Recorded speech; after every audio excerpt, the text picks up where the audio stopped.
Lipunang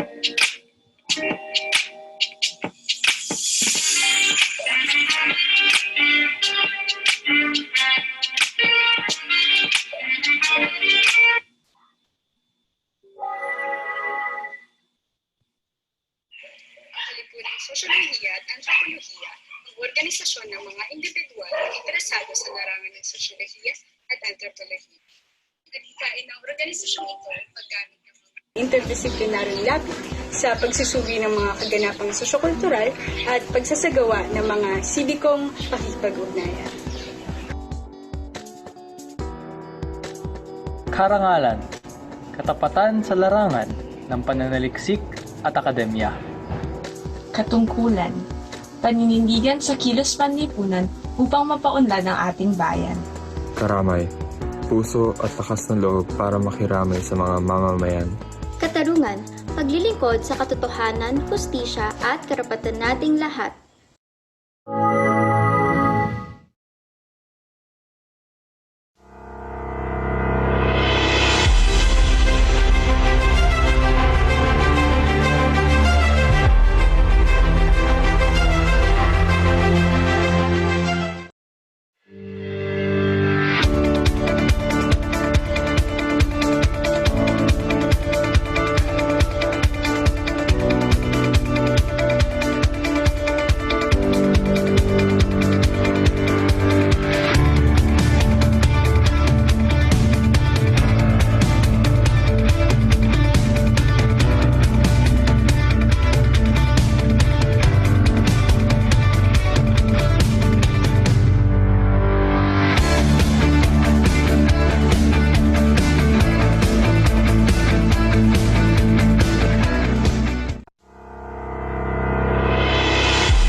afternoon, everyone. Before we formally start, may we request everyone to sing our national anthem.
Good afternoon, everyone. I am Ayat Archifido, and I will be your host for this afternoon's webinar. Welcome to Day 2 of In Motion, a sociological perspective on the politicization of the COVID-19 pandemic in the Philippines.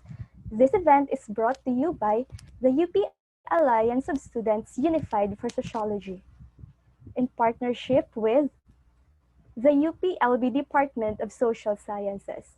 Before the introductions, we would like to thank our sponsors for this webinar. This event is in partnership with Kalipunang Sociologia at Antropologia, PUP Sociology Society, UST Sociological Society, BU College of Social Sciences and Philosophy College Student Council, Filobioscientia, the UPLB Life Sciences Society. It is also brought to you by the UPLB DOST Scholar Society. It is also brought to you by the Philosophical Society of UPLB, UP Kalipunan ng mga mag-aaral ng Sosyolohiya, UP Ranchers Club, Society of Math Majors UPLB, UPLB Sociology Society, and special thanks to UPLB Economic Society, UPLB Mathematical Sciences Society, UP Lawn Tennis Racketeers League, UP Rodeo Club, UPLB Computer Science Society, and UPLB Kaiban. With that said, I will now introduce our organization. The UP Alliance of Students Unified for Sociology, or UP ASUS, is a non-partisan, academic civic student organization which primarily seeks to promote sociology as a discipline. As an organization, we give equal importance to the academic excellence of each of its members, as well as its recognition towards the social responsibilities. In celebration of UP ASUS' 9th founding anniversary, we are holding this webinar to address the pressing issues brought by the COVID-19 pandemic in our country. To formally start, may we call on our Senior Advisor, Dr. April Castro, for the opening remarks. Good afternoon, everyone. It is nice to know that despite of the challenges posed by this pandemic in our everyday lives, we are still able and capable of creating meaningful and relevant activities, such as this afternoon's webinar brought to you by the UP ASUS. It is always a great pleasure to offer our people with events that they can learn a lot from. So without any further ado, I welcome you all in this timely and socially relevant webinar, and I wish that all of us will gain a better perspective on the happenings in our society after listening to Dr. Leviste on the politicization of the COVID-19 pandemic in the Philippines. Again, welcome everyone, and let us all have a fruitful afternoon. Thank you. Thank you for that warm welcome, Dr. Castro. In line with the UP Alliance of Students Unified for Sociology 9th year anniversary, we turn our attention to the politicization of the COVID-19 pandemic in the Philippines. As we are experiencing right now, COVID-19 seems to have forced society to a standstill. The pace of things isn't the same as it used to, and the world is still struggling to adjust to this new state of norm. Even so, life goes on. Despite these changes that came upon our world, we strive to stay in motion. We are currently at the stage of the shift, and different aspects of society work their ways to adapt to this new normal presented upon us. Politics is among one of this. But how exactly is it happening in our country? How is our country politicizing the pandemic? With that, let me introduce our keynote speaker for today, who will be imparting his knowledge and expertise on the topic. Enrique Niño Piliviste is an associate professor at the Department of Sociology and Anthropology of the Ateneo de Manila University. He currently serves as the director of the Institute of Philippine Culture and editor of the Philippine Sociological Review. He has taught the undergraduate and graduate sociology courses in the Philippines and Singapore, and was a volunteer social studies teacher at the Lumad Bakwit School. Sociology of education and political sociology comprise his scholarly interest. His work has been published in industry and higher education, cross-cultural studies of teaching controversial issues, pathways and challenges to democratic citizenship education, Teacher's College Record, and the Philippine Sociological Review. Now, before we welcome our speaker, please take note that for our participants on our Facebook live stream, you are encouraged to post your questions on the comment section of the live stream during the discussion. Thank you so much. Now, let us welcome Dr. Enrique Niño P. Liviste. Thank you very much and good afternoon to everyone. First of all, I would like to thank Dr. April Castro, the UP ASUS, and the UPLB Department of Social Sciences for organizing this online engagement. As you mentioned in your introductory message, Dr. Castro, it is indeed relevant, important, and very timely to talk about these things, no? Particularly the topic on the politicization of the COVID-19 pandemic in the Philippines. And probably a basic question off the bat to ask is whether it's important to politicize it or not. No? So something hopefully that we can make sense of and answer as we go along with this conversation. So I am particularly excited to be a part of this, and I hope that we can have more time to engage our online learning communities or audience as well. Okay, so to begin, let me first share my PowerPoint deck for the benefit of our participants.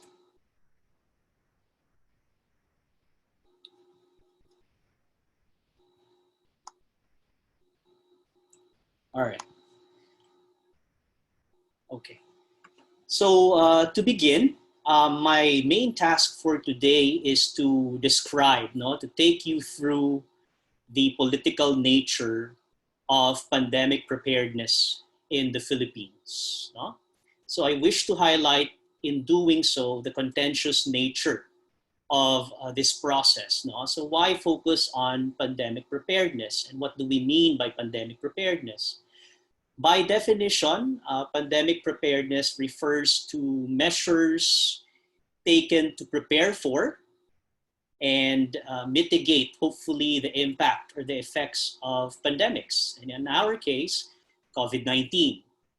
Now, I wish to highlight in this conversation or in this discussion that pandemic preparedness is a political process primarily because it involves different groups, okay, various interests, okay, competing agendas, okay, conflicting truths, if you may, and it also reflects distinct ideological standpoints and political persuasions and affiliations, which all together are inevitably linked. So we will get, hopefully, a better sense or a better grasp of these realities as we go along.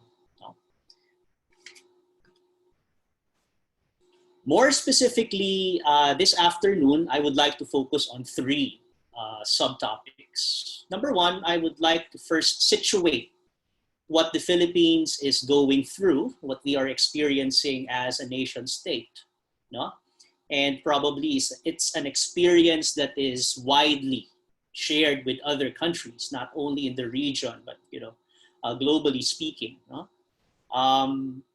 This is what I would like to describe in a nutshell as the state of continuous uncertainty. And when we talk about uncertainty, it is also important to talk about a particular group that I think is hardest hit by this condition of uncertainty and anxiety, and we call that the precariat. So we'll talk more about the precariat as we go along later. The second subtopic that I wish to devote time on is pandemic preparedness and politics. Customarily, when we talk about pandemic preparedness, the usual approach, because it touches on health issues, particularly public health concerns, the usual approach is to think of it in a biomedical and technical manner. Now, that's very important. But as sociologists and as social scientists in general, we would also want to focus on the social dimension of the issue. And in this afternoon's engagement, we would like to focus on the social political aspect of health, which is inevitably linked to bigger issues which go beyond the biomedical and the technical. Lastly, I would like to conclude this conversation by exploring the concept of strategic citizenship, a concept that is, or that draws substantially from Albert Alejo's concept of strategic identity and James Holston's concept of insurgent citizenship. So we'll try, if we still have time, to discuss more extensively what this means. Okay. So, as a matter of context, to situate where the Philippines is as far as the global milieu is concerned, I would like to invite everyone to read, perhaps, or to reflect on what the sociologist Zygmunt Bauman had to say, particularly in a book he published entitled Liquid Fear. And I think the reason why I wanted to start with this particular quote, this particular excerpt from his work, is I want to underscore from the get-go that we have been, for the longest time, living in a state of continuous uncertainty. And the COVID-19 pandemic that we've experienced for over 6 months now further, shall we say, reinforces or exemplifies that continued state of uncertainty. And this is something that Zygmunt Bauman has extensively written on or studied, or examined.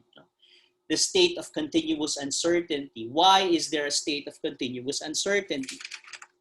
And basically, he describes this uncertainty as liquid fear. And he defines liquid fear as this palpable or tangible feeling of anxiety. We're pretty sure that we fear something. We're pretty certain that there are certain untoward incidents that might happen. The problem is we do not know when, how, and where exactly will it happen. So in other words, we are anxious because we anticipate dangers that might emerge or dangers that might strike unannounced at any given point in time. And this can be unsettling. This can be jarring. This is a jarring or a disconcerting experience for us. And he calls this liquid fear because it's fluid. And unlike concrete specific dangers, the contours or the nature of liquid fear cannot be clearly or categorically defined yet. So in the case of COVID-19, we know there's COVID-19, but we don't know where it'll strike, particularly no, as we go about our day-to-day activities. We don't know how it will strike and how it will affect us, although we have initial or preliminary insights into what it causes, no? Or how it manifests in the human being, all right? And we're not sure of its magnitude, no? We're not sure of the manner by which we can survive, no?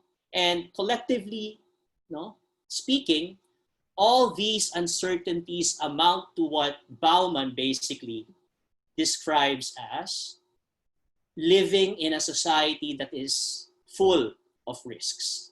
No? We live in societies with unlimited risks. And this is something that he agrees with another German sociologist by the name of Ulrich Beck, no? That as societies modernize, as societies progress, unintended consequences of modernity, unintended consequences of progress emerge. And risks and hazards would be one of them. No? So in a nutshell, this is the context that we find ourselves in. Now, next question is, what are the implications of this continued state of uncertainty on security? By security, I don't just mean physical security, no? I mean security as in your well-being. So it's a more encompassing kind of security. Your well-being, which might include health, no, psychological stability, economic, shall we say, capacity, political participation, and whatnot. So secure about your position in society. So security, being safe, feeling safe, no? And another critical value that is crucial for human survival is freedom, the capacity to self-assert, the capacity to express and practice our beliefs free from persecution, right? Free from ridicule. No? Now, according to Bauman, these two values go hand in hand. Security without freedom is slavery. In turn, freedom without security may lead to chaos.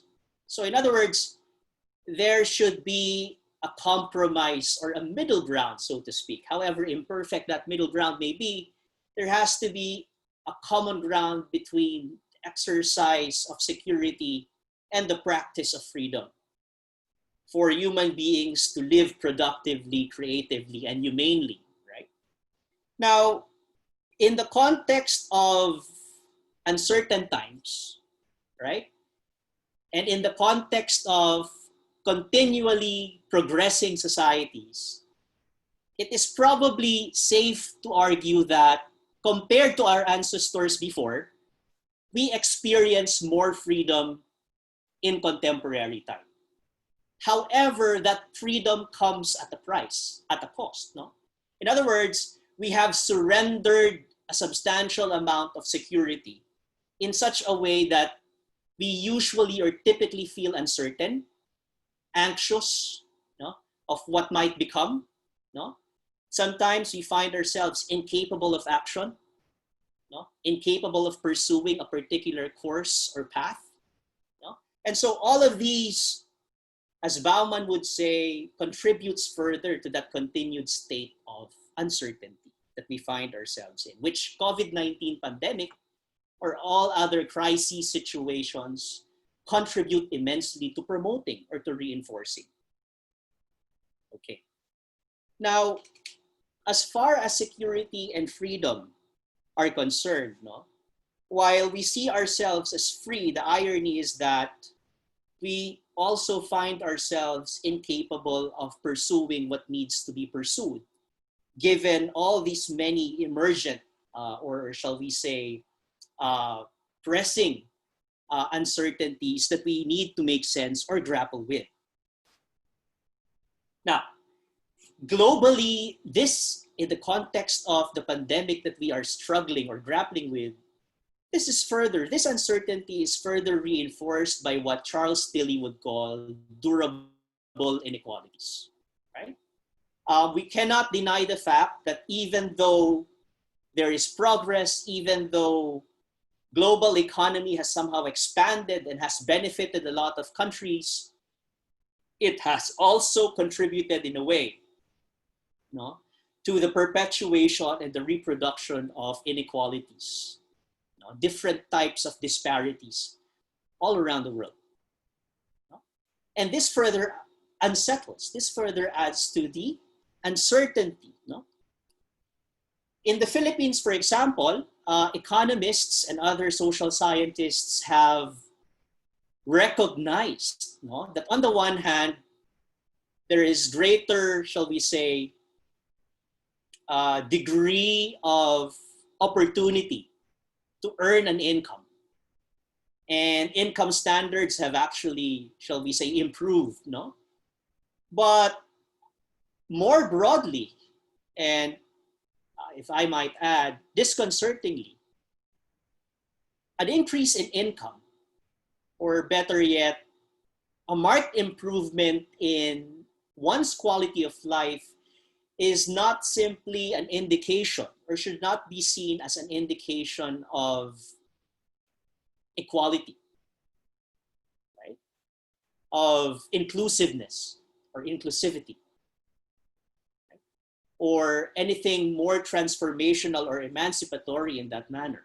In fact, as these publications in your screen show, with progress comes structural inequalities as well. With development, and typically development goes hand in hand with unintended consequences that further perpetuate unabated or untrammeled inequalities. It's the irony or the paradox of progress. And a good example, perhaps, is if you look at, politically speaking, if you look at the prevalence of political dynasties in the Philippines, which is, shall we say, a fundamental feature of Philippine politics. We say that there have been studies that prove that the presence of strong political dynasties in a particular area or in a particular province actually exacerbates poverty indicators in that particular area as well. Now, all of these taken into context, on the one hand, there is continued uncertainty. On the other, there is, the perpetuation, the sustained perpetuation and continuation of inequalities. What does that amount to? What does that produce? It produces what we call the precariat. Or in French, we call it, it's derived from this French word précarité, which basically means, walking on soft ground, walking on shifting sand. So imagine yourself walking on soft ground, shifting sands all the time. So it adds to the anxiety. So precariat refers to a social group, a cohort that has been formed because of the condition of precarity, conditions of existence that are scarce of predictability, of security, which further affects the material and psychological state or welfare of individuals. So in talking about COVID-19 pandemic in the Philippines, it is actually also a discussion about those that are hardest hit or most affected by the pandemic. And collectively speaking, or loosely so, we define them as the precariat. Now, who are the precariat? The precariat basically mostly are people who occupy the lower echelons of the socio-economic and political ladder. And also they include segments of the middle class and partly those that are near poverty. So it's a pretty huge sector, and 6 months of COVID-19 further reinforces or further, shall we say, strengthens the staying power or the ubiquity of those sectors that can be considered precarious as far as their conditions are concerned. Now, politically again, uncertainty, insecurity, anxiety, anger, fear, what do they amount to politically? This is probably the reason why, in an age of sustained insecurity and anxiety, this is probably the reason why it is relatively easy for a huge segment of the Philippine electorate or other electorates in other countries that have experienced a similar political trend to elect what we loosely define as strong leaders. In the Philippines, you have President Duterte. In Brazil, you have Jair Bolsonaro. In India, you have Modi. All right. In the US, you have Trump, Marine Le Pen in France, and others. No? People who are not constrained by any ounce of political correctness, who say what they want to say, right? And who portray themselves as having all the answers to social, economic, and political problems that haven't been successfully or decisively addressed by their predecessors. And that state of continued, or shall we say, unlimited risks and uncertainty, further legitimizes this heavy-handed approach to governance, this rather coercive orientation to public administration, which again, in the context of the Philippines, translates further to how the government or segments of the government has dealt with the COVID-19 pandemic for 6 months now. All right. We go now to pandemic preparedness and politics. So as I've mentioned a while ago, my basic argument here is that preparedness is not just about the biomedical and the technical aspect of it, but preparedness also marks the contentious character of everyday politics in the Philippines. Now, there are several questions that need to be answered when you talk about preparedness, or when you try to answer the question, how prepared are we in dealing with or in addressing the impact or the adverse effects or repercussions of the COVID-19 pandemic? How prepared or how capable are we to actually mitigate or neutralize the more pressing economic, social, familial, even domestic effects or impact of this pandemic? And a vital question that needs asking, and that basically also exemplifies how politically charged the COVID-19 pandemic issue is this question: sino ba ang nangangailangan ng tulong, or who needs help? Right? And since the pandemic struck in the Philippines, and something that is most notably felt and highlighted by experiences in the metropolis, for example, it has become evident that it has, or the government is required, or it is necessary to pursue a multi-sectoral approach as far as addressing multiple needs in multiple sectors is concerned. So when we answer the question, who needs help, we are actually referring to a variety of sectors. And when you talk about medicine, or when you talk about public health, what comes to mind basically are our medical practitioners or frontliners. You have to make sure that they are safe. You have to provide them with proper PPEs, or with proper equipment and with proper resources to be able to productively and sustainably perform their duties. You have to feed them. You have to ensure that their families, if something untoward happens to them, are safe or taken care of. And not only that, this is just a particular sector in society that we need to attend to. How about everyday service providers?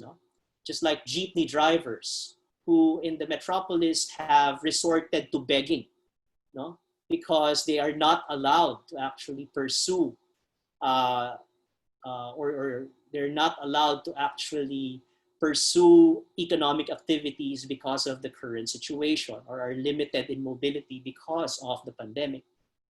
And then, of course, if you talk about the education sector, you have students, particularly those who suffer from not only unstable or unreliable internet connectivity, but also you have faculty and students who don't have conducive spaces to actually conduct and receive online learning. I have students, several of them, who complain about continuing with online learning because they can't find, conducive spaces to actually benefit from online learning. Okay, so we have these issues. No, now recently we also had a conversation with a women's rights and a children's rights activist, no, who is also running this NGO called Luna's Collective. Apparently, because of the COVID-19 pandemic, domestic violence targeting females and children have been exacerbated as well, have increased as well. So as far as answering this question, who needs help? We're looking at a variety.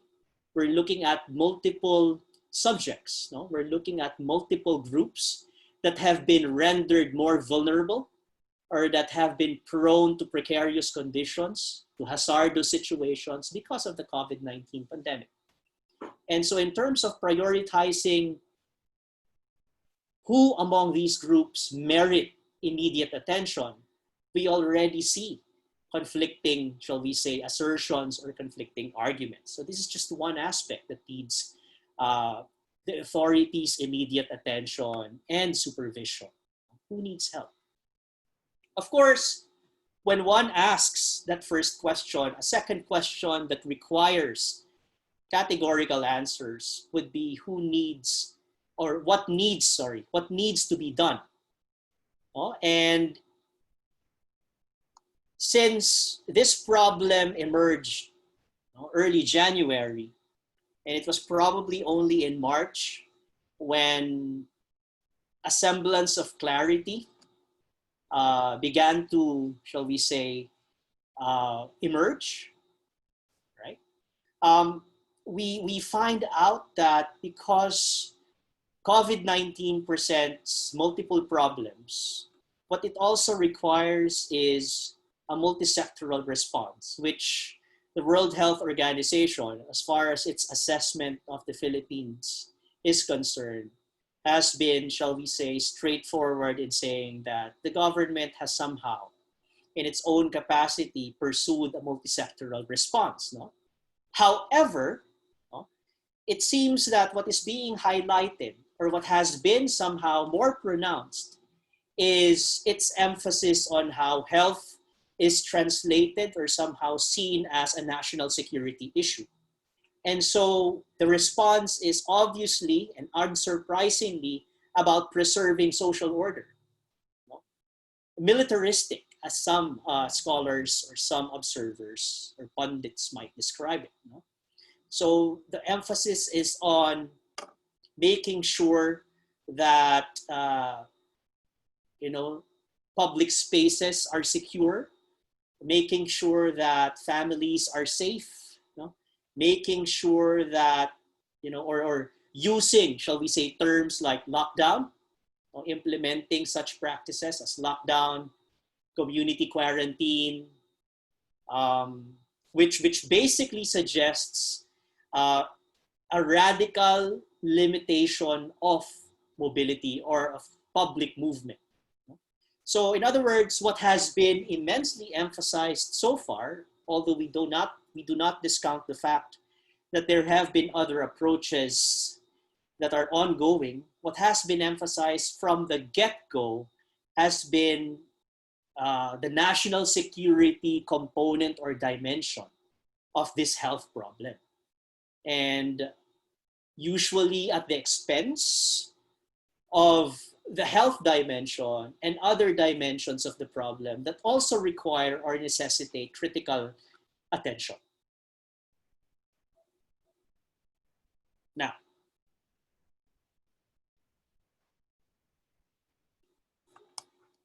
so furthermore, when you look at what needs to be done, and as far as the multisectoral response to it is concerned, what has been notable is primarily the formation of what we call the Interagency Task Force, which is headed by the Department of Health, by Secretary Duque.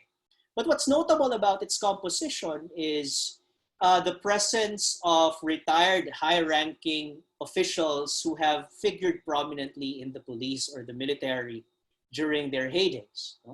which also again um, brings forth or advances the idea or the narrative that the Philippine government currently is emphasizing, or shall we say, is more concerned about the national security component or dimension of the COVID-19 issue.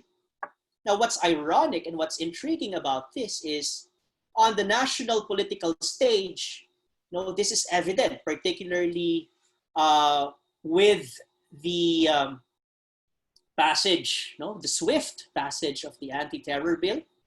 It actually came hand in hand with attempts to grapple with this COVID-19 problem, and which somehow exacerbated fears and concerns about the government's sincerity and, shall we say, competence in addressing this issue. Whether the government is indeed sincere or competent enough in addressing the COVID-19 issue because of other related developments, other related political happenings that emerged, and which was further punctuated by the shutdown of ABS-CBN much recently. So what we see now is a political arena that is complex, that is rendered more complex by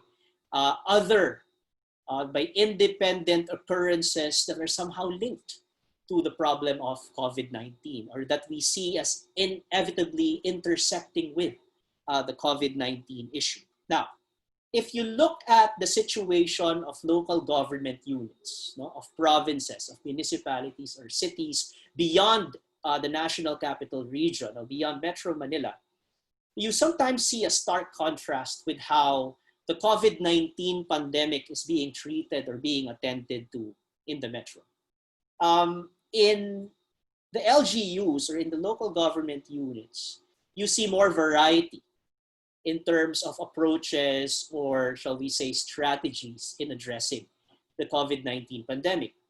You see a multiplicity of initiatives that do not only focus on national security like border control or checkpoints or let's say community quarantine or lockdowns, but you also see programs that basically focus on the social dimension of the problem, like social amelioration programs, financial aid, which touches on the social and the economic dimensions,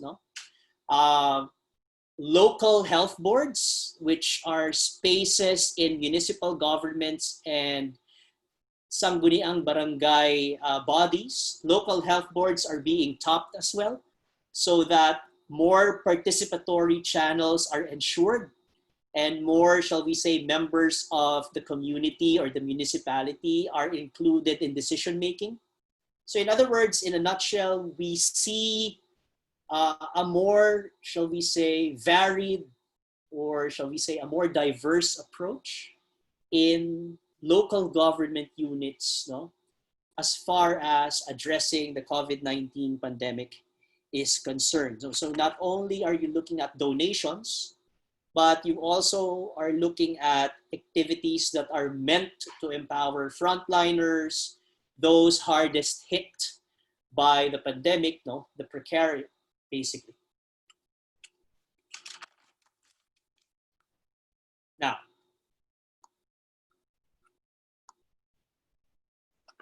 the third question that also requires answering in this regard is, who takes responsibility, or more playfully, who takes the blame? Sino ba yung dapat sisihin if, a particular initiative becomes unsuccessful? Or who takes credit if a particular intervention or initiative actually works or actually succeeds? And as far as decision-making at the national level is concerned, you have the strong participation, obviously, of the executive department, which is further represented by the IATF, the Interagency Task Force on the COVID-19 pandemic. You see President Duterte, you see Secretary Duque, you see notable members of cabinet who are also included in the IATF. And of course, you also see our legislators or lawmakers, both in the Senate and the House of Representatives, who have unendingly tried to grapple in their own modest ways with this COVID-19 pandemic, with issues pertaining to COVID-19 pandemic and how to address these issues. Also in relation to this as well, because we're looking at individuals who have been appointed or elected to positions of power, no? The question that also begs asking in relation to who takes responsibility is whether or not decision-making processes that are tied to the IATF or the executive department or even Congress are participatory enough, no? Are open enough, are accommodating enough to create more spaces for interagency participation or for intersectoral participation that not only includes elected and appointed officials, right? In the barangay level or in the local government units, this has been apparent. No, this has been apparent since the COVID-19 pandemic was confirmed to have, shall we say, affected various sectors or segments of the Philippine population. So we see a variety in experiences, in approaches, and in initiatives. We see also conflicting approaches and initiatives as far as addressing this issue is concerned.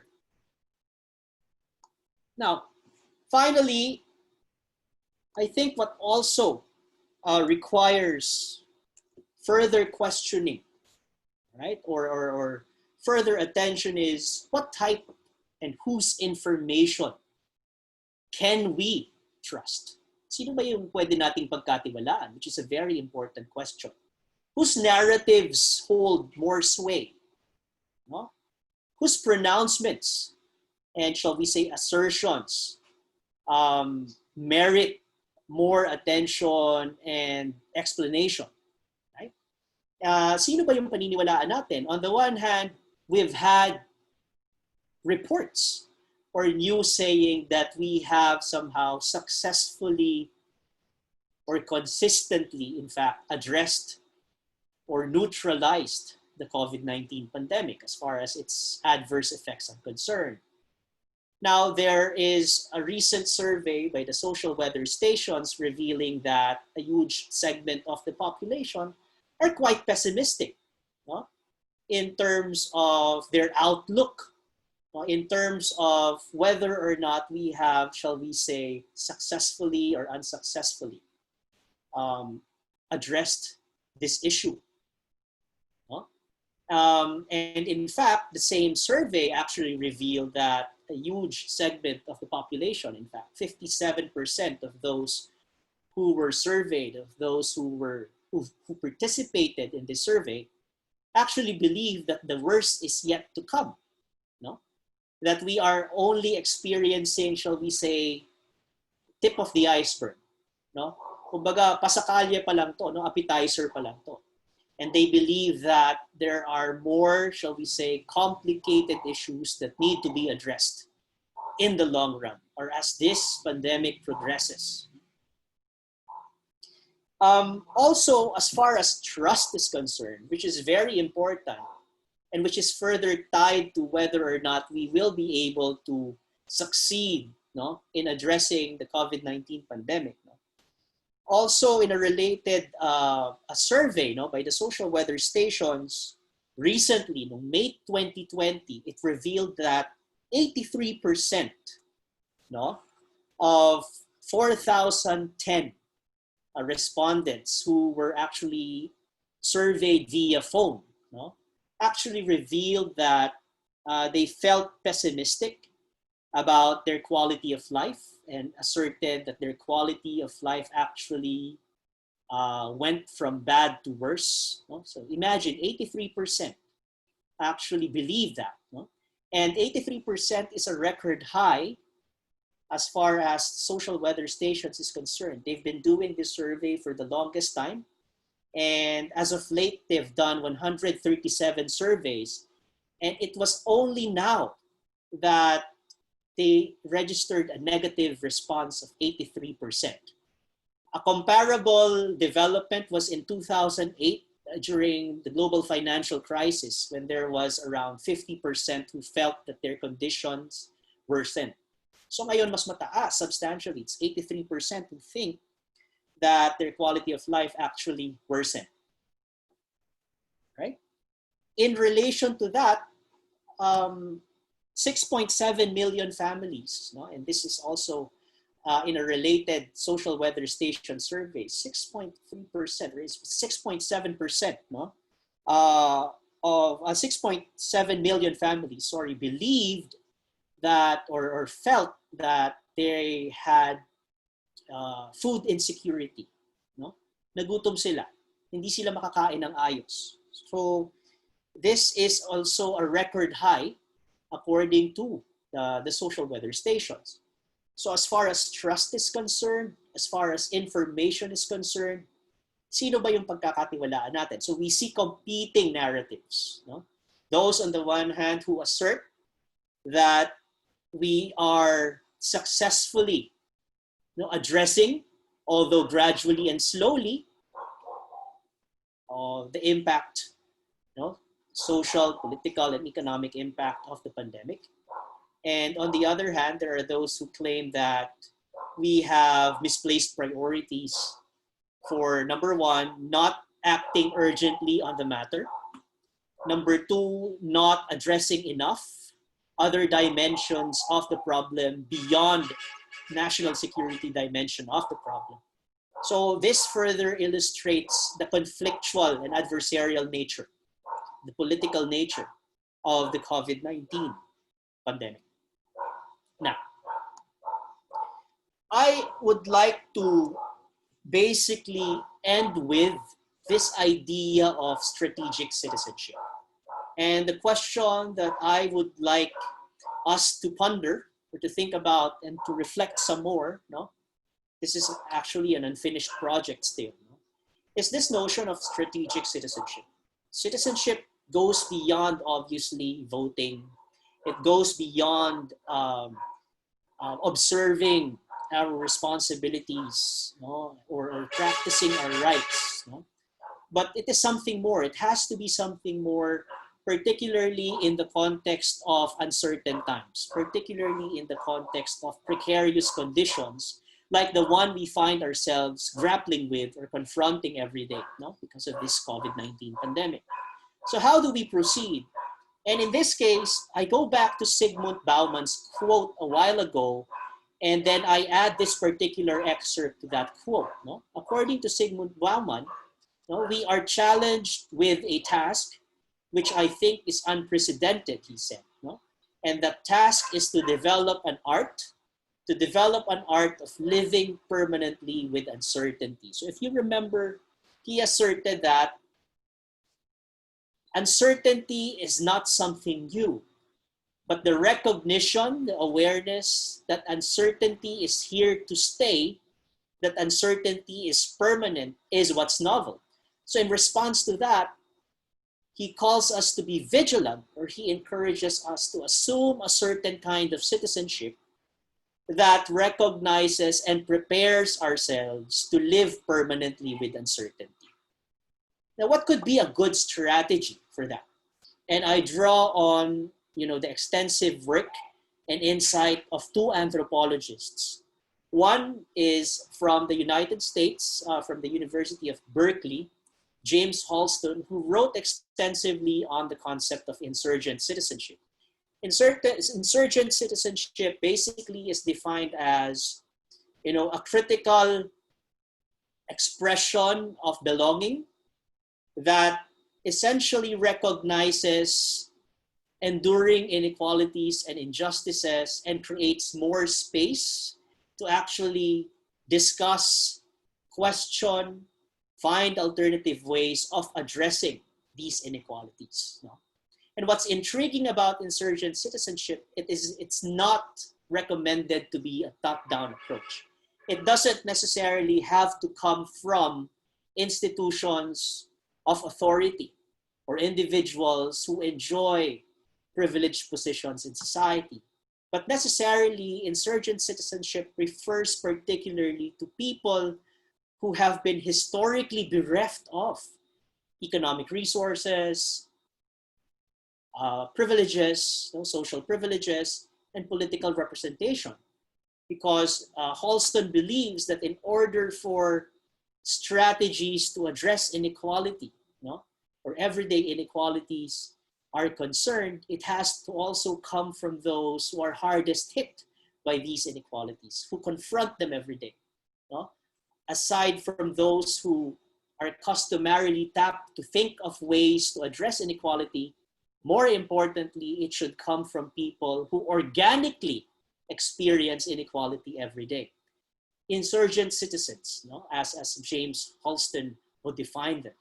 Now, of course, to complete the picture, so to speak, I took the liberty of referring to another anthropologist's work of Albert Alejo on indigenous peoples and how the concept of strategic identity came about, which is actually informative and insightful because it talks about the rarely examined and articulated capacity of marginalized groups, particularly indigenous peoples, to actually exercise agency. Particularly marginalized groups that have been displaced repeatedly by conflicts in Mindanao. And usually the common expression or the common, shall we say, knowledge is for us to treat them as passive recipients of doleouts, passive, shall we say, recipients of help. But Alejo actually asserts otherwise and says that, no, in fact, they have agency and they practice it every day. They continually navigate and try to innovate in order to survive. And this for him is what he calls a strategic deployment of indigenous identity, a strategic deployment of indigenous agency, which on the one hand recognizes, the contextualized, shall we say, nature, the situated nature of indigenous groups within a global community. What is the position of these vulnerable groups within a global community, and how can they be, shall we say, how can they acquire, or how can they be, shall we say, attended to within a broader and a more complex context? And on the one hand, strategic identity also refers to specific strategies that indigenous groups have continually pursued in order to, number one, preserve their culture, and number two, to be able to successfully collaborate with other groups in making sure that indigenous culture is preserved, that political persecution, which is already tied inherently with their lives as indigenous groups, are mitigated, or they're safeguarded from those exclusionary attempts. So basically, when you talk about insurgent or citizenship, or shall we say strategic identity, this also encourages us to explore our own capacities, to somehow position ourselves more strategically in attempting to address uncertainties, in attempting to address, for instance, or more particularly, the adverse impact of the COVID-19 pandemic.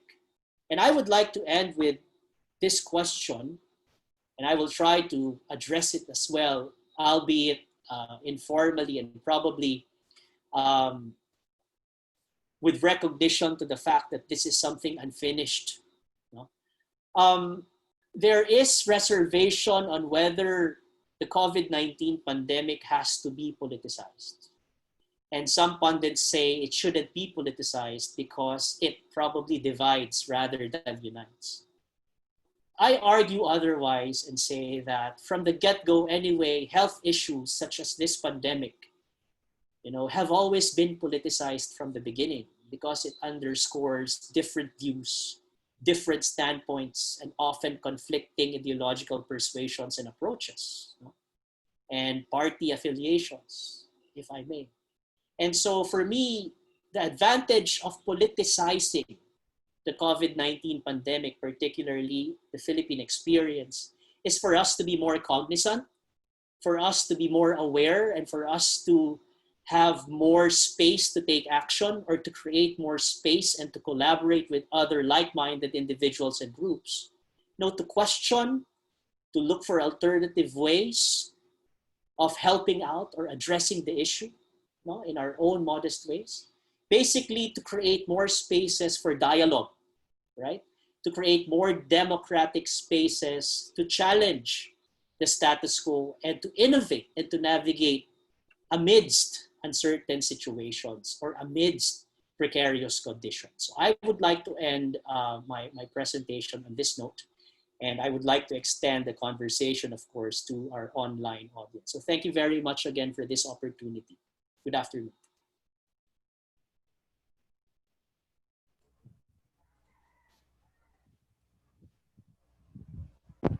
That is a very wonderful presentation from Dr. Diviste. Thank you so much po.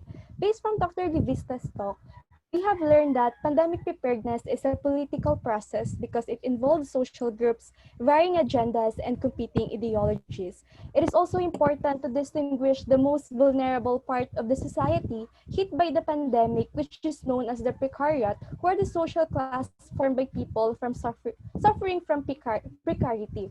We also learned that we have been experiencing the state of continuous uncertainty, but the 6 months lockdown reinforces further that continuous uncertainty. Lastly, we also have learned that the national security is the focus of the response, and in times of uncertainty, there are effects of politics in everyday life on how the government responds. Now, let us introduce Professor Prince Kennex Aldama to give us his reflections and summary of the presentation. Prince Kennex Aldama is an assistant professor in the Department of Social Sciences at UP Las Bañas. He teaches sociology of religion, political sociology, and sociological theory. He has published in local and international journals and has also authored a number of college textbooks like the General Education textbook, The Contemporary World, published by Rex Bookstore. Aside from this, he has written various editorial pieces for the Philippine Daily Inquirer and Rappler. One of these is entitled COVID-19 and the Politicization of Health, published last month in the Philippine Daily Inquirer. In general, his writings use the sociological perspective to explain and understand the effect of the coronavirus to our personal and public lives. Now, let us finally welcome Professor Aldama. Thank you very much, Ayet. Maraming salamat Sir Nino for that very informative na presentation. It's a pleasure listening to your talk. And isa sa pinakamahirap na trabaho ay ang pagiging reactor because unang-una, you really have to listen to the presentation and immediately you have to give a response, hindi ba? But because of the manner in which Sir Nino presented it, and in a very sociological manner and very systematic way ng pagtingin nung COVID-19 pandemic in terms of politics, I've made a couple of points. Some of these are, sabi nga kanina, to summarize and of course just to give din yung reaction. Maybe dito din tayo makahugot ng ating mga tanong doon sa ating open forum. First, I would like to begin with appreciating kung paano na-situate ni Sir Nino yung pandemic.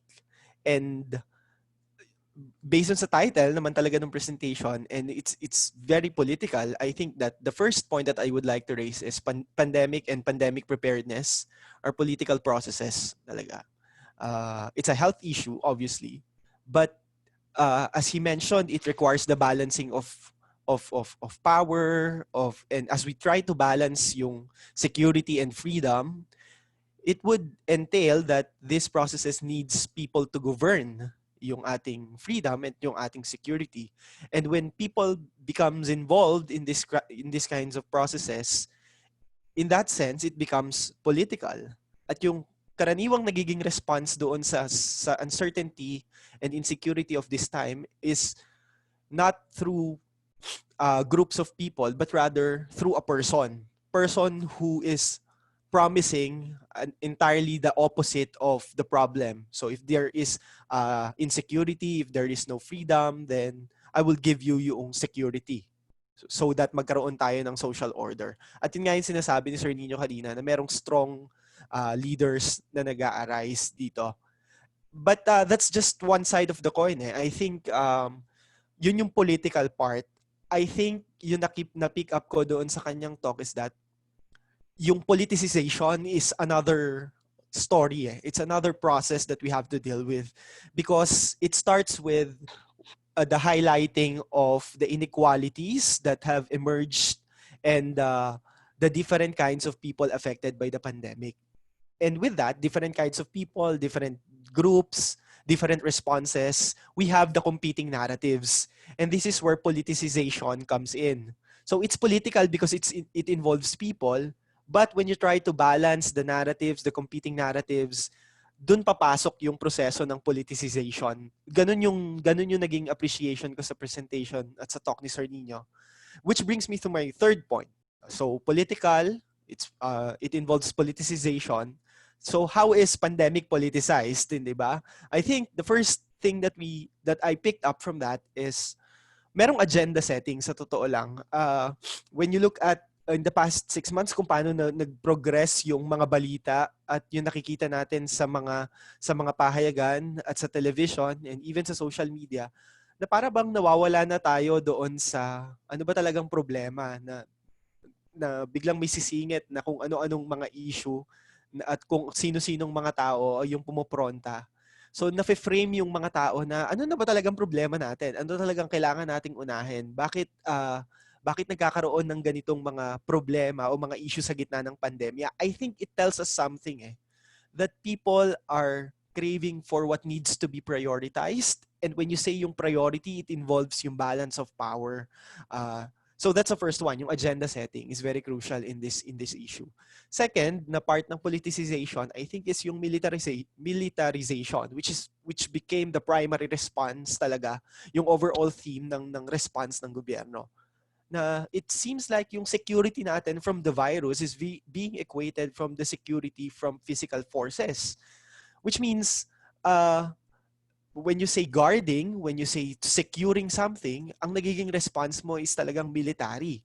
When in fact, yung primary na kalaban mo dito cannot be seen. Diba? It is yung virus. So, ang tanong doon, aside from agenda setting, is militarization the proper response? Why is it yung bakit hindi yung mga medical practitioners natin, yung mga medical professionals natin, yung nasa unahan talaga? Parang yung pagiging frontliner ay ano bang ibig sabihin natin doon sa frontliner? Sila ba yung talagang may influence sa decision making? Sila ba talaga yung nasa position to say something what needs to be done?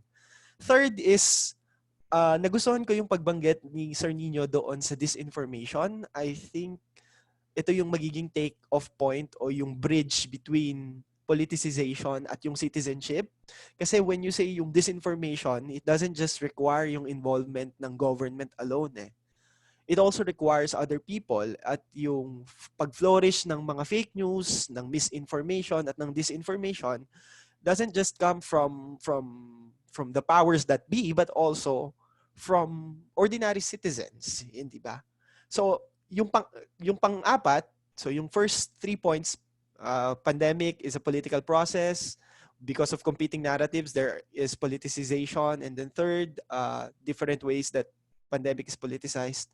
I think the fourth point, yung second to the last point na ito, is that how do we escape from uncertainty, di ba? So, is there really a way out of this? Parang bukod sa vaccine, paano? Well, if the issue is political and being politicized, I think that manggagaling din talaga sa relationship of people yung kasagutan natin dito sa mga bagay na ito. At yun yung strategic, yung insurgent citizenship at yung strategic identity na binabanggit kanina. Because when you highlight yung competing narratives, you are assuming that people needs to be involved and to be engaged because you already know na hindi lang isang klase ng grupo yung kailangan mong i-address sa pandemyang ito. At hindi rin simpleng mayaman, mahirap yung differentiation ng dalawang ito, kundi madami pa. May kasali yung issue ng gender, kasali yung issue ng ethnicity, di ba? And of course, yung social class. So, the beginning would be to engage the citizens, to let them speak, to hear their voices, and to hear their narratives. Because baka nagkakamali din talaga ang response simply because hindi natin naririnig yung dapat nating mapakinggan. And just a footnote on that, second to the last note, is I think given yung strong leader na theme, I think my take on that would be no one person holds the key to this. Walang isang tao o isang grupo ang kayang magbigay ng solusyon sa lahat ng problemang kinakaharap ng ating bansa. We need to hear other people.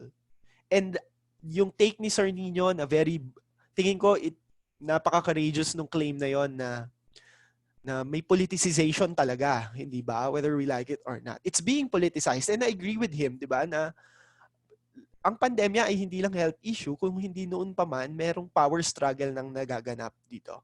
And by revealing those competing narratives, we could find na probably there is hope that we could see from other people. Okay? Pero yung huli, at tingin ko din na pwedeng tanong is, how do we get people involved in this, hindi ba? How do we engage yung citizenry, yung Filipino citizenship natin sa bagay na ito? Kasi katulad nung 'di ba parang yung tanong na paano mong i-engage ang isang taong gutom? Paano mong i-engage sa political issue o sa political discussion ng isang taong namomroblema kung paano siya hahanap ng trabaho? Paano niyang pag-aaralin ng anak niya? Paano niyang mabibigyan ng pagkain ng kanyang pamilya, makakain sila ng 3 beses isang araw.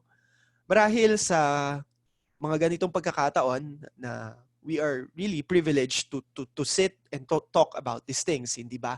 And at some point, pwedeng madali para sa atin na sabihin na madali lang, na kaya nating bigyan ng framework o ng solusyon in academic manner, di ba? Pero ilagay din natin yung sarili natin sa posisyon ng mga taong gusto nating i-engage sa politika. Ang politika bilang isang discussion, tingnan natin yung mga immediate nating pangangailangan, di ba? Ang hirap sumabak sa usaping politika pag gutom ka, pag alam mong wala kang trabaho, kapag alam mong threatened ka ng iyong surroundings, di ba? So yun yung tingon ko na doon din ako magtatapos sa isang tanong din. How do we engage these people? Yung precariat na tinatawag natin. If we really are eyeing for strategic identity and insurgent citizenship, how do we engage the precariat? Okay. So yun lang. Maraming salamat.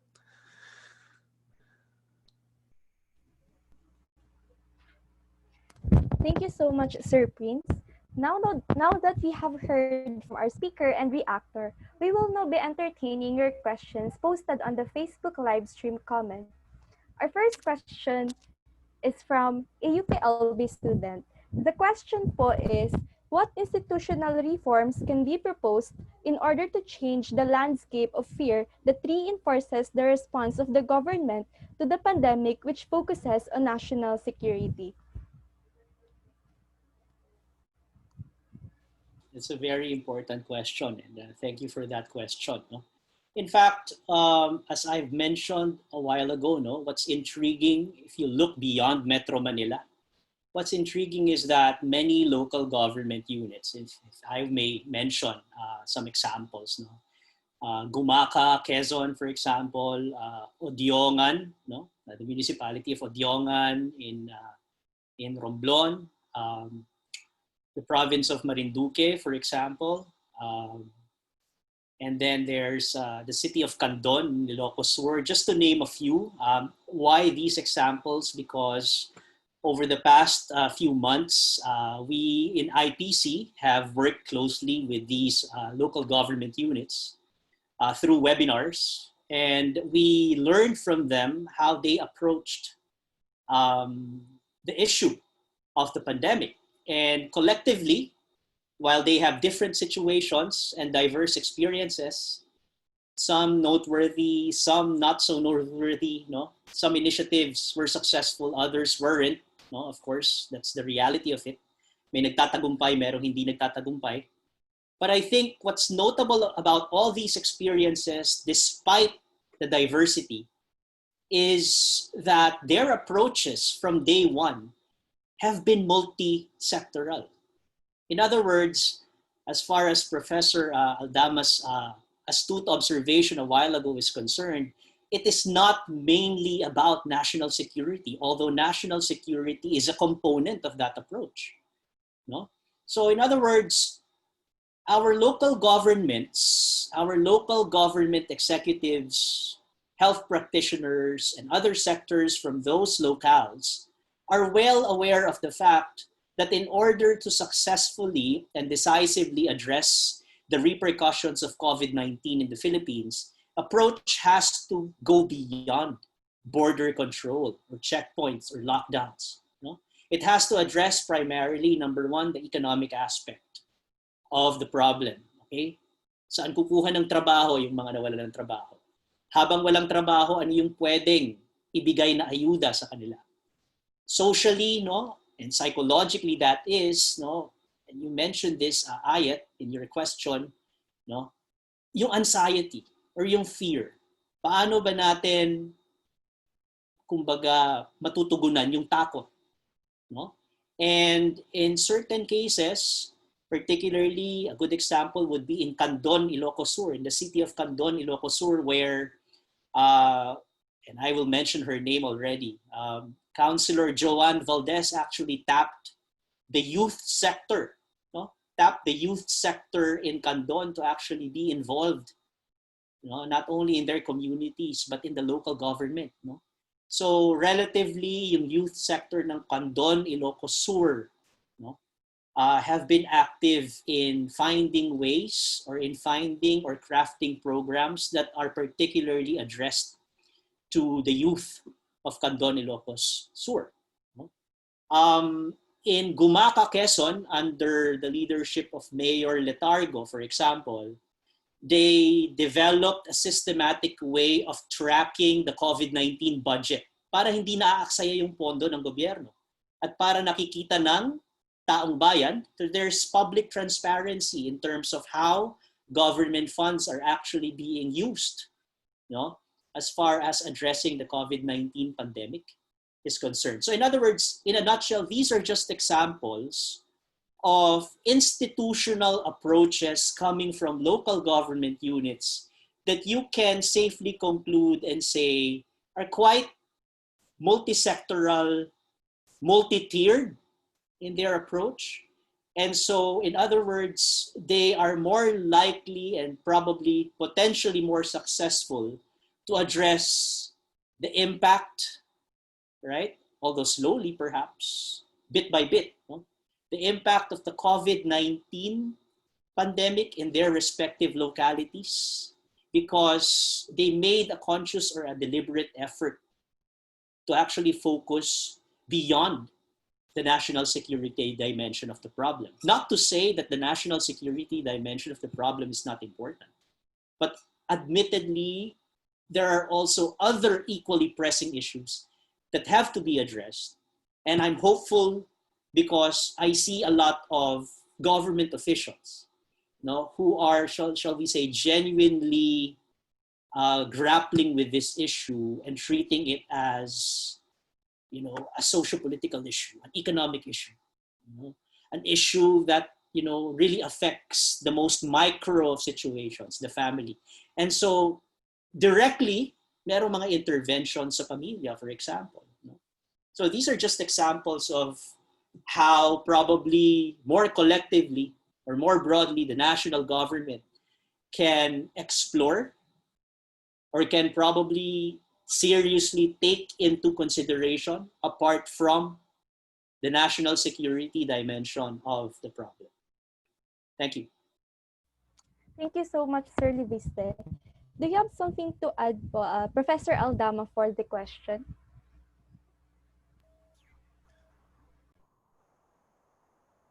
Wala naman. Wala naman. I'll weigh in sa mga susunod na question. I think very sufficient naman yung sinabi ni Sir Nino. Sige. Let's hear another one. So our next question po is from a UPLB student. The question po is, Regarding the relationship on the measures taken by both the central government and the LGUs, can you expound on the issues of decentralization and its repercussions on the pandemic, since it was stated earlier that some LGUs have not received funds from the central government? Okay, thank you for that. That's a very important question. Decentralization, since its inception in 1991, no, via the local government code, the 1991 local government code, and then its implementation the year after, has its pluses and minuses, no, has its advantages and disadvantages. In the context of health, for example, and this is something that was also shared by our community partners from different local government units.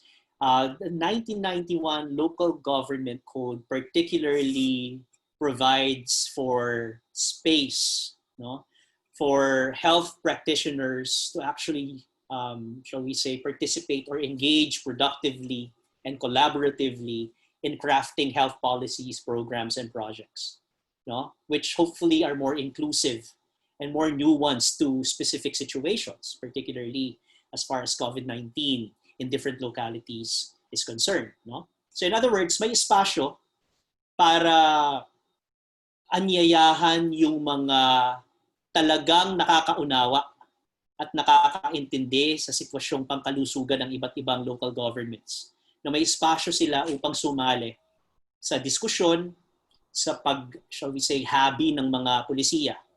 No? So that's a good thing because there are legitimate spaces for that, not only in the sangguniang panlalawigan, not only in the sangguniang bayan or sangguniang panglunsod, but most specifically sa sangguniang barangay. May mga espasyo ganon. Now, as far as practice is concerned and implementation is concerned, not all barangays, not all municipalities are successful in tapping the local health boards or the barangay health boards. Minsan wala silang pondo para dito. At aminado yung ibang barangay, meron ding nagsasabing mga barangay officials, hindi nila alam kung anong gagawin nila dito kasi kulang sila sa human resources, kulang sila sa personnel. So I think the local government code institutionally on paper provides space, which is an advantage, no? Especially when tapped correctly or when maximized, no? But also it can be a space that is left, shall we say, unattended or cursorily attended, hindi pinapansin. Or kung mapansin man, hindi masyadong nabibigyan ng atensyon. No? So, which also further leads to, shall we say, the shortcomings and, shall we say, the inabilities or the blind spots of the local government code. Natulad nga, Ayat, nung nabanggit mo kanina, I think it's true na decentralization is also an imperfect arrangement and an imperfect relationship between local governments and the national government. No, because decentralization presupposes that all local government units, no, from cities, municipalities to the barangays, are capable of supporting and sustaining themselves. Ang problema, not all barangays are equal in terms of administrative capacity, financial capacity, and political capacity. In terms of know-how ng mga barangay officials, nagkakaiba-iba rin. In terms of diskarte, no? Yung political guile or yung political smarts, no? Iba't-iba rin yung kapasidad ng mga barangay sa pag-secure ng pondo, sa pangungulit sa gobyerno, sa central government, and whatnot. So, I think what we are trying to simply argue is that although it is written down that there are structures and institutions in place, practice always takes on a different, or implementation always takes on a different nature. Particularly when it comes to funds, yung pondo, walang bumababang pondo. Of course, it assumes that bakit mangangailangan ng pondo ang local governments when in fact they should be self-sufficient. But then, hindi yun ang realidad ng buhay. So these are things that probably both the local governments and the national governments should really sincerely and genuinely work harder on, no, in terms of synchronicity, institutional synchronicity, institutional connections.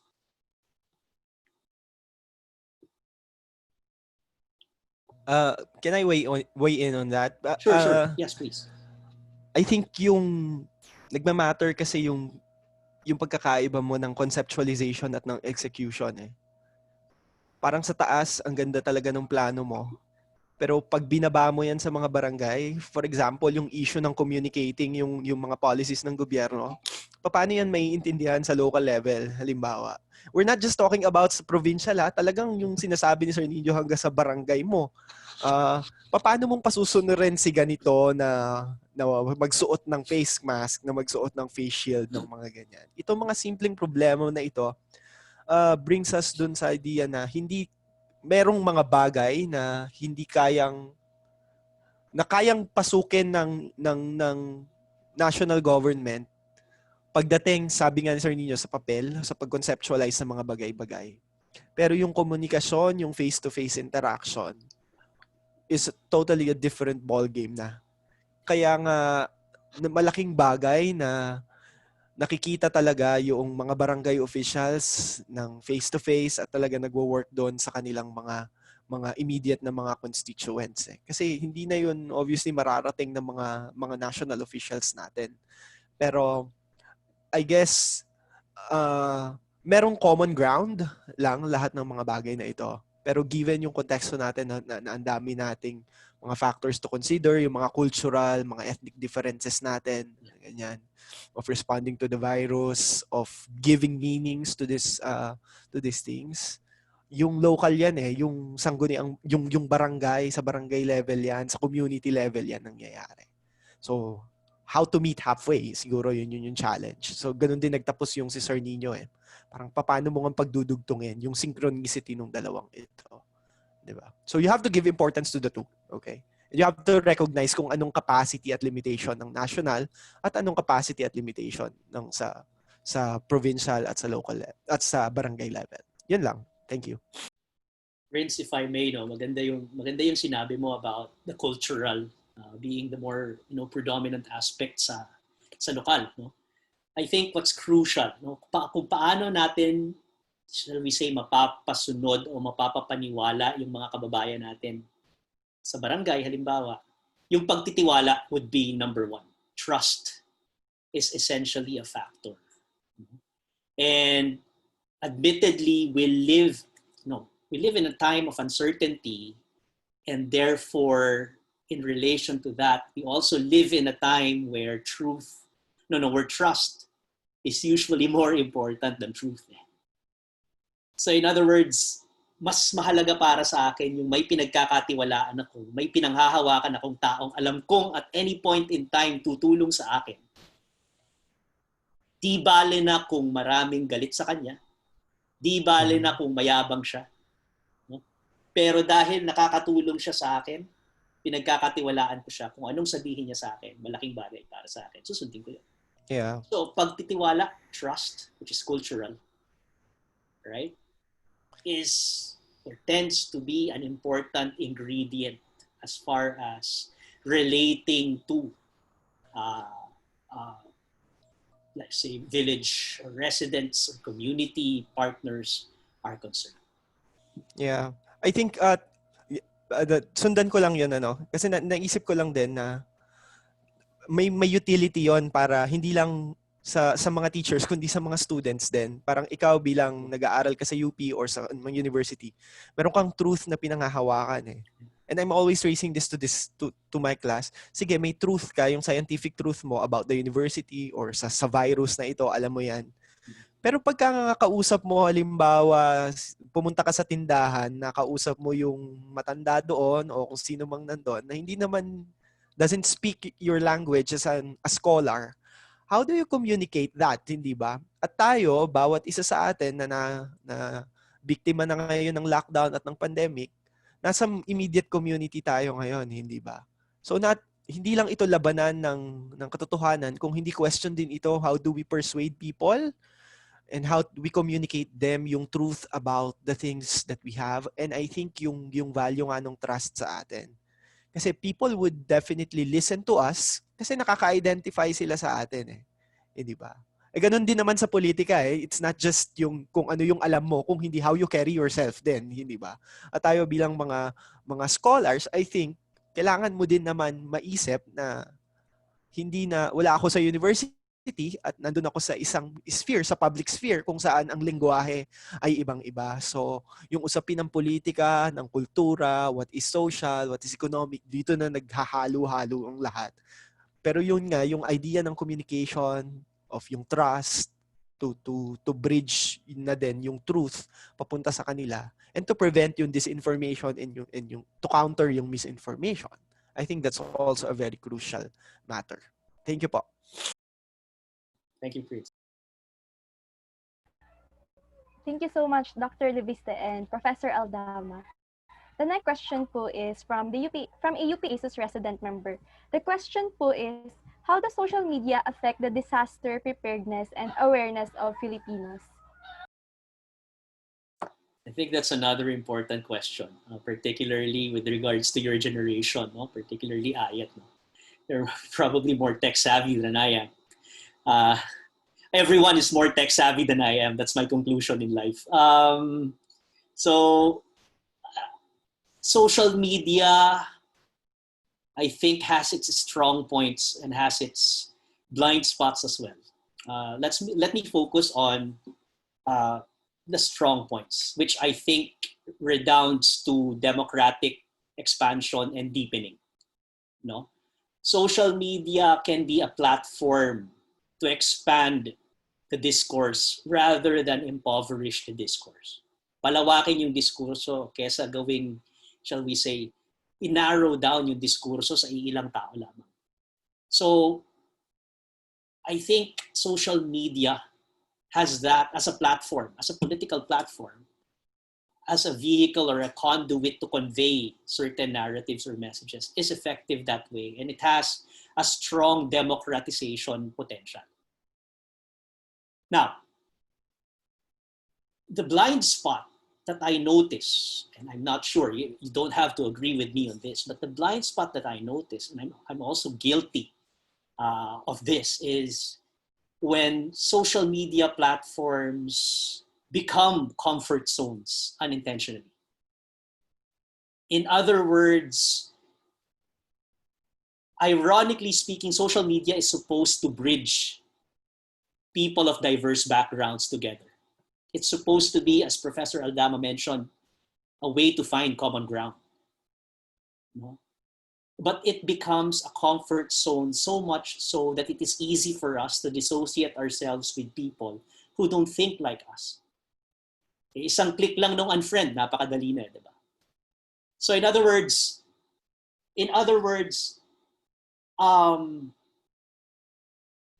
in society or in life, and the representation is how we relate to or how we interact on social media. The way we integrate, the way we organize society, ironically, is through practices that also exclude. So in other words, ironically, we integrate society, we come together, but we do that while identifying a common foe or a common enemy. That's typical. When our government says, okay, magsama-sama tayo, ito yung kalaban natin. Magsama-sama tayo, ang kasunod na tanong usually is, para kanino at laban kanino? So, processes of integration typically go hand in hand with processes of division. What is unprecedented and hasn't been explored yet to the hilt or maximized is probably the potential of social media to bridge these divides. To really be a space for genuine dialogue. To really be a space where, shall we say, various discourses are entertained. You don't have to agree with all these discourses, by the way. If you disagree, you can freely do that. But as Professor Aldama mentioned, yan yung katotohanan mo eh. Papakinggan kita, igagalang kita, but I don't have to agree with you. At kung kailangan kong i-debunk yung pinanghahawakan mong katotohanan, gagawin ko yon without necessarily dehumanizing the person who advocates it, without othering that person. So in other words, I may not disagree with you. I may not agree with you, but I assure you, you still have space to advance what you wish to advance. It's unprecedented and it's painful, it's difficult, I know. But democracy is never easy. Democracy is complicated. That's why many leaders, in fact, Trump being a good example of that, no? And probably the government we find ourselves confronting today, they find it easy to unilaterally impose their narratives. So yun lang. Thank you. Just to add dun sa sinabi ni Sir Nino, I think yung catchphrase dyan ay we can disagree without being disagreeable with one another. To attack the person, to humiliate the person. Na-highlight yan sa social media. Yung iba sa atin marahil naranasan na rin yun, di ba? Yung masabihan ka ng kung ano-ano na wala naman out doon sa argumento. Pero bahagi yon nung proseso eh. So yung challenge is paano nating tatanggalin yon o babawasan yung mga ganitong bagay. Pero symptom yon eh, yung ganyan. Ang nangyayari kasi yung politicization ng truth. Ibig sabihin, I think in a democratic society like ours, na kinakailangan mo ng isang leader o mga leaders na kayang payagan kung paano mag-flourish yung pagkakaiba ng bawat isa sa atin. And some people would say na hindi tayo nagkakasundo, di ba? Hindi hirap sa Pilipino, hindi tayo magkasundo-sundo, di ba?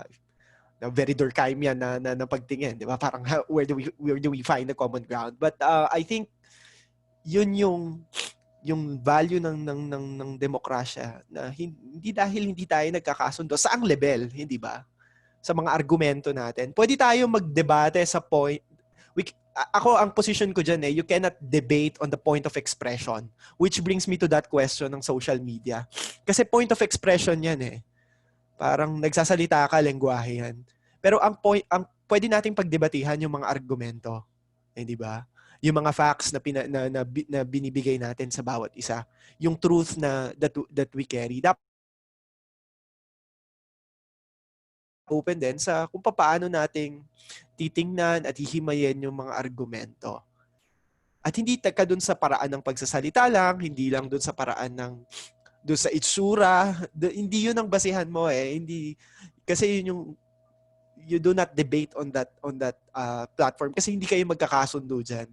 Pero magdedebate ka doon sa mga propositional truth, doon sa anong nilalaman ng mga information na kanilang sinishare sa social media.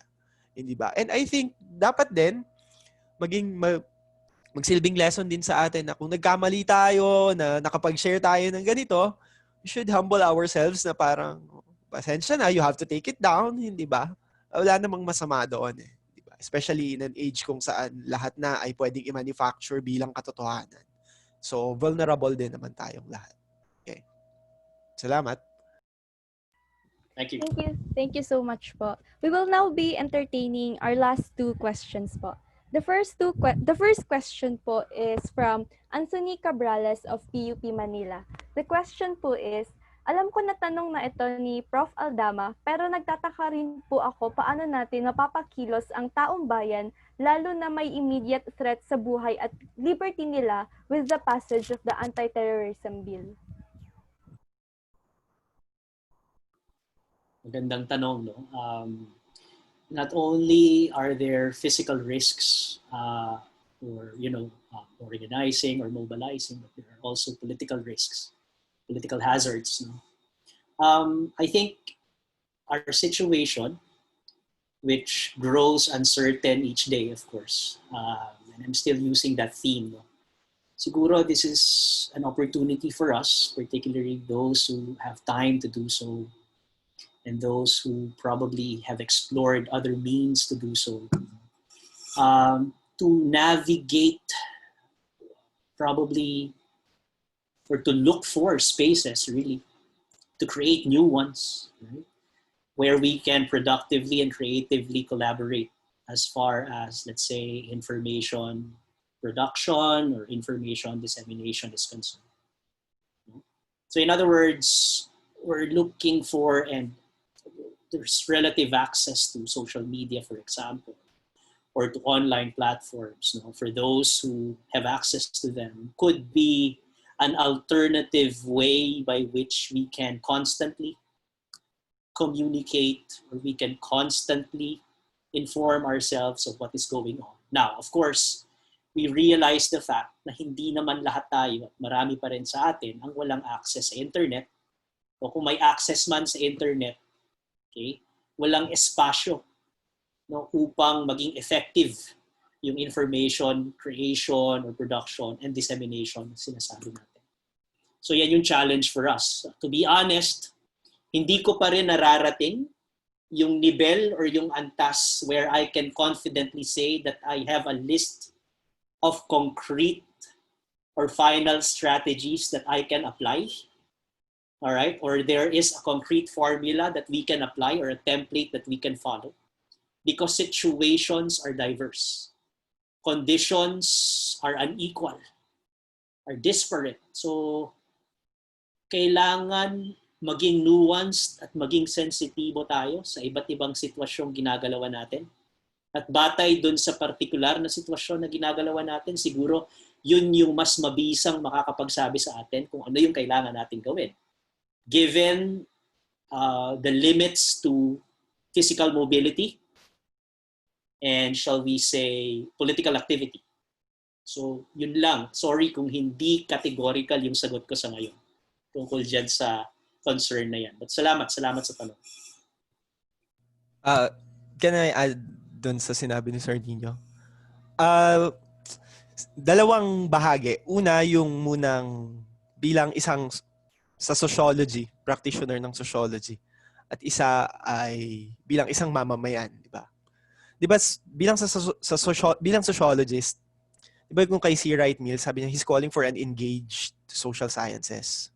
Lagi yan, parang basic yan sa ating mga sociology majors na, or anyone who would like to engage in the social sciences, dapat basahin mo si C. Wright Mills. Pero di ba, at the end of the day, tatanungin mo nga, pakikinggan kaya ako ng isang taong gutom? Pakikinggan kaya ako ng isang taong walang trabaho? Di ba? So, babalik ako dun sa sinasabi ko kanina, paano mong ipapackage itong mga nalalaman mo bilang isang social scientist, sociologist, sociology major? How do you communicate this? Which brings me dun sa second part. Bilang isang mamamayan, di ba? Nag-agree din ako kay Sir Nino, parang ang hirap magbigay ngayon ng practical na mga bagay-bagay, how to do it. But I think the lesson that we could find from this pandemic is that nire-reveal niya kung anong problema talaga natin. Saan tayo nagkulang? Halimbawa, sa education, saan tayo nag-i-invest, hindi ba? Na para bang kinailangan pa ba natin ng COVID-19 to realize all of these things?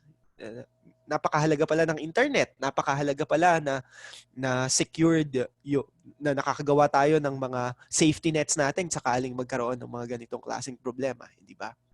And institutional reforms will take time. Di ba? Doon ka papasok yung personal level, hindi ba? Maghihintay ba tayo na matapos lahat ng ito? Do we need a radical change and a radical change of the system? And amid the pandemic, how do we do that? I think on point yung question ni Mr. Anthony. Kasi I think yung inspiration is coming from what can I do? Limitado yung aking galaw sa ngayon. And I think kung meron kang capacity to do something to help others in whatever ways that you can, I think yun yung simplest thing that you could do. and to do whatever you can to help others, no matter how limited yung capacity na meron ka sa panahon ngayon. But you have to recognize kung anong kaya at hindi mo kayang gawin ngayon. Lalo sa panahon ngayon, hindi ba, na kung kabataan ka, tapos na pandemya ka pa, napakalimitado ng galaw mo, hindi ba? Kung may trabaho ka, halimbawa, in our case, kay Sir Nino, sa akin, pwedeng nagiging tugon namin is to write, hindi ba?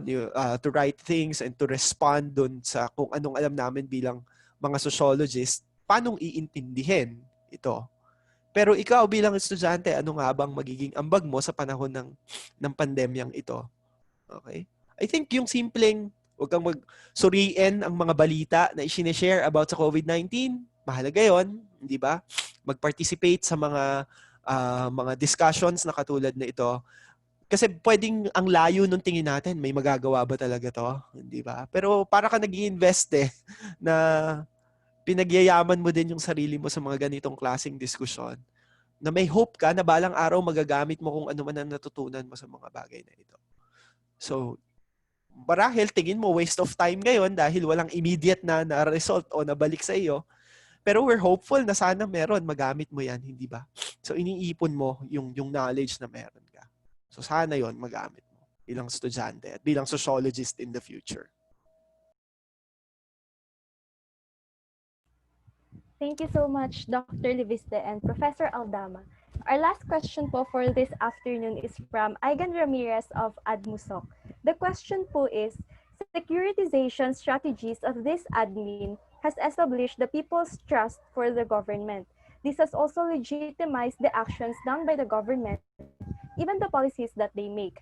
Yet, in relation to our response to disasters and crises, what measures can be done to involve the citizens in the decision-making processes, especially with limited interactions nowadays? Okay, very important question. And I think may kaugnayan na rin dun sa tanong kanina ni Anthony from PUP. But para lang palawigin pa natin at pag-usapan at pag-isipan pa natin maigi. I think for those, there are different ways by which we can participate. There are different ways by which we can acquire information. No, there are different ways of collaborating. On my end, no, in our experience for the past 6 months, no, working in the Institute of Philippine Culture, for instance, and the Institute of Philippine Culture has been around for 60 years, and its battle cry as a research institute really is, social research, which is participatory and collaborative, meaning we don't do social research simply to acquire data, but we want to do it with the people who would typically be identified simply as research participants. Sa IPC, hindi ganon. Sa amin, hindi ganon yung tingin namin. Sa amin, partner sila. And in fact, mas sila yung nagpapatakbo ng research.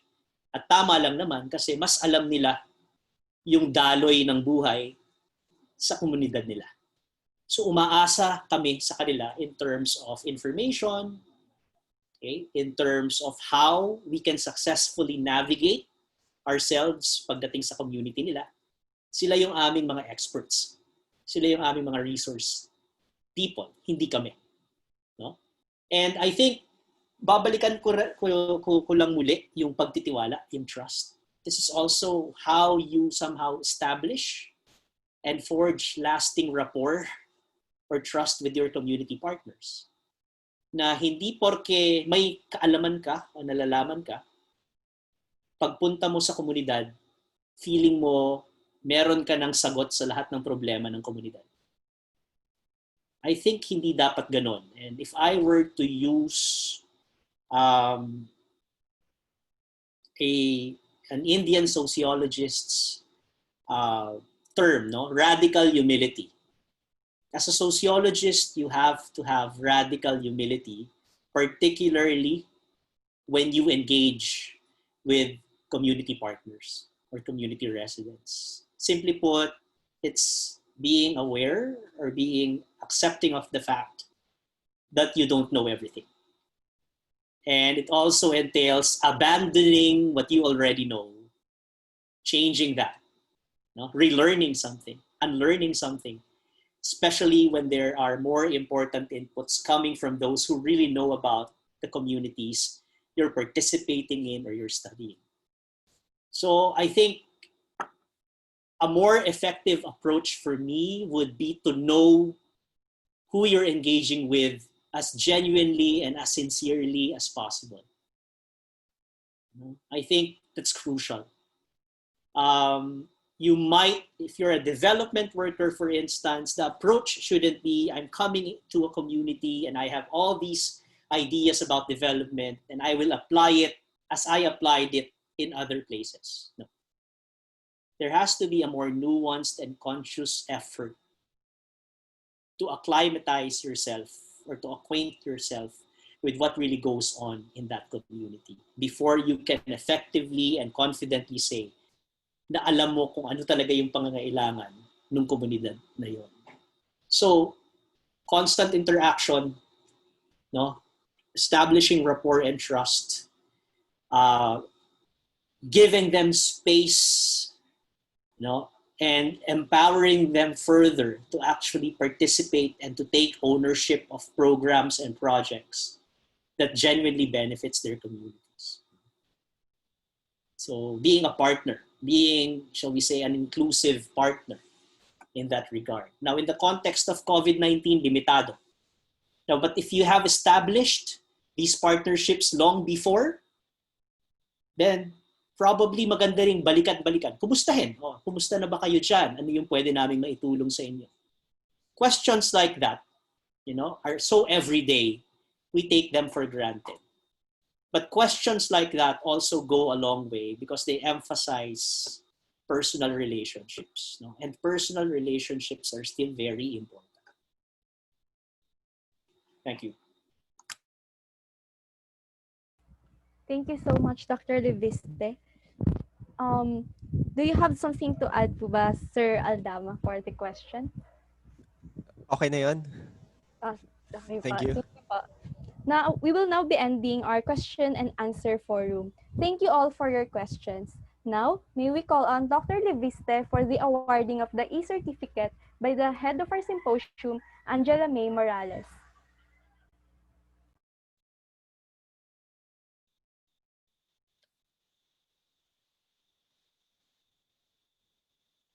So this certificate of appreciation is presented to Dr. Enrique Nino P. Leviste for his invaluable contribution as speaker in the webinar, In Motion, a Sociological Perspective on the Politicization of the COVID-19 Pandemic in the Philippines.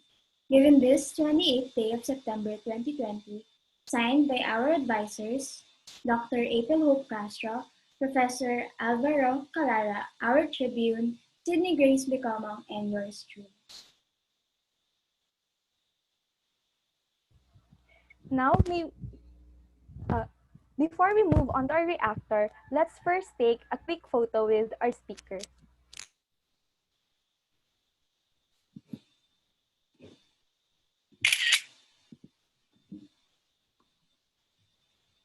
Okay. Thank you so much po. Salamat. Now, Maraming salamat. may we call on Professor Aldama for the awarding of the e-certificate. This certificate of appreciation is presented to Professor Prince Kenneth Aldama for his invaluable contribution as reactor in the webinar In Motion, a Sociological Perspective on the Politicization of the COVID-19 Pandemic in the Philippines. Given this 28th day of September 2020, signed by our advisors, Dr. April Hope Castro, Professor Alvaro Calara, and our Tribune, Sydney Grace Bicamong, and yours truly. Before we move on to the concluding parts of our event, let's first take a quick photo with our reactor. 1, 2, 3. Thank you so much po. To formally close our event, let us call on our UP-ASUS Chancellor, Cedi Villanueva, for the closing remarks.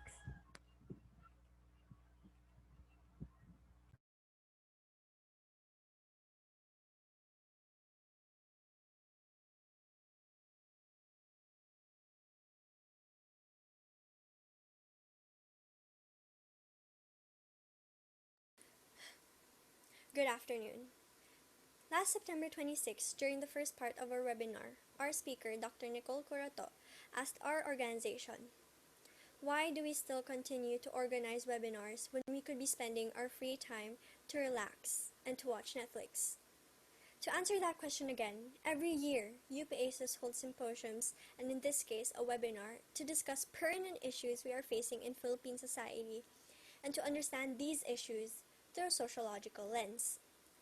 This year, we found it pertinent to discuss the COVID-19 pandemic, seeing as how it fully exposed the breaks in our system and forced us into a new normal. However, we should not let this new normal that has limited us from performing certain functions stop us from understanding and analyzing our society. Through the excellent discussions of our speakers, we have gained a richer understanding of how politics influences the new normal we are experiencing. Yes, as sociology students, we do have class discussions on the COVID-19 pandemic and its influence on society. But we should not keep these discussions locked in the four corners of the classroom. Well, figuratively now, since our classroom is online. But joking aside, we should not have these discussions locked.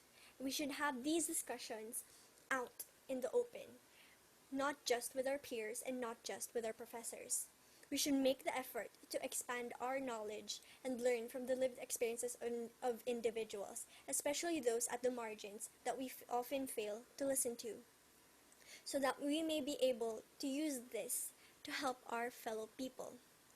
We should use what we have learned to seek accountability from our government officials and offer insights to the policies they want to establish and the policies they should be prioritizing.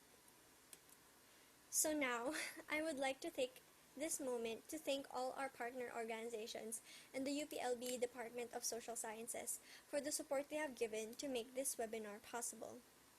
I would also like to thank our advisors, Dr. April Hope Castro and Professor Alvaro Calara, for the overwhelming support and encouragement they have given UPASUS for this webinar. I would also like to thank the resident members of my beloved organization, UPASUS. Despite the limitations that we have faced, we were still able to push through with this webinar, and I'm very proud of us. So, again, I would like to thank all these people who have helped in the conducting of this webinar, since it would not be possible to push through and discuss this topic without your efforts and your visual presence. I would also like to offer a special word of gratitude to Dr. Enrique Nino Leviste for agreeing to take part in this webinar and imparting their knowledge to this discussion. It is truly an honor and a privilege for everyone who has participated in this event to learn from someone with your expertise. I would also like to extend my gratitude to Professor Prince Aldama of the Department of Social Sciences for giving us their time to take part in this webinar and input their reactions to Dr. Leviste's discussion and to the role of politics in the COVID-19 pandemic. Finally, thank you to all the participants and to everyone involved in the planning and holding of this event. We are truly grateful for your valuable contribution and attendance. Thank you and stay safe.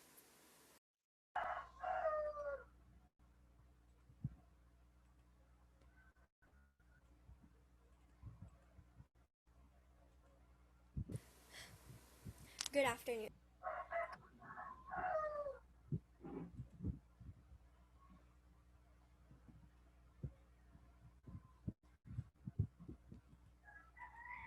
Thank you for those words, Ms. Villanueva. And again, thank you to everyone who made this event possible. Also thank you again, Dr. Leviste and Professor Aldama. Again, I am Ayat and this has been In Motion, a sociological perspective on the politicization of the COVID-19 pandemic in the Philippines. Thank you all for attending and we hope you learn from this webinar. Thank you so much. Thank you very much. Ingat kayo palagi. Thank you po, sir.